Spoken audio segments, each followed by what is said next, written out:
नमस्कार, आप देख रहे हैं डॉक्टर साहिब आपके साथ मैं हूं मुस्कान को। आज के इस एपिसोड में हम बात करेंगे मेज़ल्स के बारे में। हम कई बार ऐसा देखते हैं जो छोटे बच्चे होते हैं उनके शरीर पे काले-काले छोटे-छोटे दाने निकलने लगते हैं। कई बार इसे देख के उनके जो पेरेंट्स या अभिभावक हैं वो भी घबरा जाते हैं कि कहीं ये चिकन पॉक्स तो नहीं हो गया है।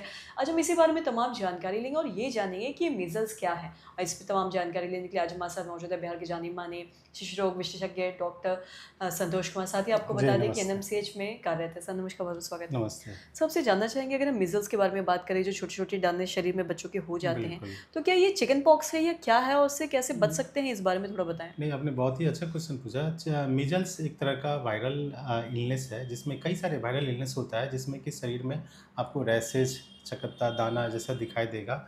उसके कई सारे फीचर्स होते हैं, हर वायरल इन्फेक्शन में अलग-अलग फीचर होता है। मीज़ल्स बच्चों में बहुत कॉमन पाया जाता है और ये छोटे-छोटे दाने शरीर में होंगे, बच्चे सुस्त हो जाएँगे, उसको हाई ग्रेड फ़ीवर आएगा, बुखार आएगा, आँख में मुँह नहीं खुलेगा, आँख के अंदर, मुँह के अंदर हल्का-सा छाले जैसा होगा, न्यूट्रिशन कम हो जाता है और ये मीज़ल्स और ये एक तरह से बाद में जब मीज़ल्स का सेकेंडरी कॉम्प्लिकेशन होता है निमोनिया एंड फिर डेथ भी हो जाता है बच्चों को, जो कि मोस्ट कॉमन है। इसके लिए हमारे डब्ल्यूएचओ से रिकमेंडेड गवर्नमेंट इस पे बहुत ज़्यादा फोकस भी कर रहे हैं, जो बच्चों में वैक्सीन के थ्रू ये बीमारी को रोका जा सकता है, ठीक है? जो आप एमआर या एमएमआर नाम करके वैक्सीन्स आप जानते होंगे, जो बच्चों को 9 महीना के बाद से लगाया जाता है और जो बच्चे जो मीज़ल्स का वैक्सीन लिया रहता है, एमआर या एमएमआर वैक्सीन लिया रहता है, वैसे बच्चों में ये बीमारी होने का चांसेस बिल्कुल ख़त्म हो जाता है। तो जी। ये एक तरह से जानलेवा बीमारी होता है बच्चों में और कोशिश करना चाहिए कि जो वैक्सीन का शेड्यूल है बच्चों में, वो टाइम पे लें ताकि इन वैक्सीन प्रिवेंटेबल डिज़ीज़ जो वैक्सीन जैसा बीमारी जो जानलेवा है बच्चों में और अगर उसका वैक्सीन अवेलेबल है, तो वो लेना चाहिए। तो रिकमेंड करेंगे कि टाइम पे वैक्सीनेशन होना चाहिए बच्चों का और जी। ये थोड़ा-सा जानलेवा होता है। जी, और साथ ही सर अगर हम ऐज के बारे में बात करें कि किस उम्र में बच्चों में ये ज़्यादातर होता है और साथ ही ये चिकन पॉक्स से कैसे अलग है? कई बार जो पेरेंट्स ये भी सोच लेते हैं कि कहीं बच्चे को चिकन पॉक्स तो ही नहीं हो गया, तो उससे कैसे अंतर है और किस उम्र में ज़्यादातर ये बच्चों को देखा जाता है? ये यूजुअली 2 साल के बाद से लेके 6 साल तक के बीच में, 8 साल तक के बीच में बच्चों को होता है कॉमन। हुँ। फ़र्क सिर्फ़ इतना ही होता है कि जो चिकन पॉक्स का जो रैशेज़ होता है ना, वो थोड़ा-सा जो एग्ज़ामिनेशन पे आप देखेंगे वो अलग होता है और मीज़ल्स का थोड़ा अलग होता है, बहुत ही छोटा-छोटा दाना होगा उसमें, मीज़ल्स में, जो शरीर में पूरे शरीर में जनरलाइज़ होगा।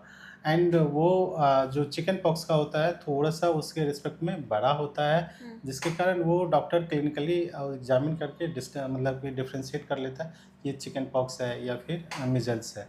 तो उसके आधार पे ये और जब भी इस तरह का लक्षण हो, बच्चे को बुखार हो इस तरह का शरीर में कहीं रैशेज़ हाँ। हो पूरे, तो इमीडिएटली डॉक्टर के पास अप्रोच करना चाहिए एंड हुँ। उसमें इमीडिएटली अगर ट्रीटमेंट हम देते हैं, उसमें विटामिन सप्लीमेंट भी देते हैं, विटामिन ए का, जिससे कि आँख की रोशनी उससे मीज़ल्स में आप ऐसे बच्चों जिसको मीज़ल हुआ रहता है, उसको आगे चल के ना आँख का प्रॉब्लम होता है, विज़न का प्रॉब्लम होता है, रेटिना जो कॉर्निया होता है हमारा वो डैमेज हो जाता है समटाइम। तो उसको प्रिवेंट करने के लिए हम विटामिन ए का प्रोफाइलैक्सिस भी देते हैं उसमें, ताकि वो रोक सकें। जी, सर बहुत-बहुत शुक्रिया तमाम थैंक यू, जानकारी देने के लिए। थैंक तो आशा करते हैं दर्शकों कि आप ये समझ पाए होंगे कि ये मीज़ल्स क्या है, कैसे चिकन पॉक्स से अलग है और ज़्यादातर ये बच्चों में कब होता है, इसके लक्षण क्या होते हैं, क्या कुछ ऐसे सिम्पटम्स हो जाए जो बच्चों में देखे जाते हैं।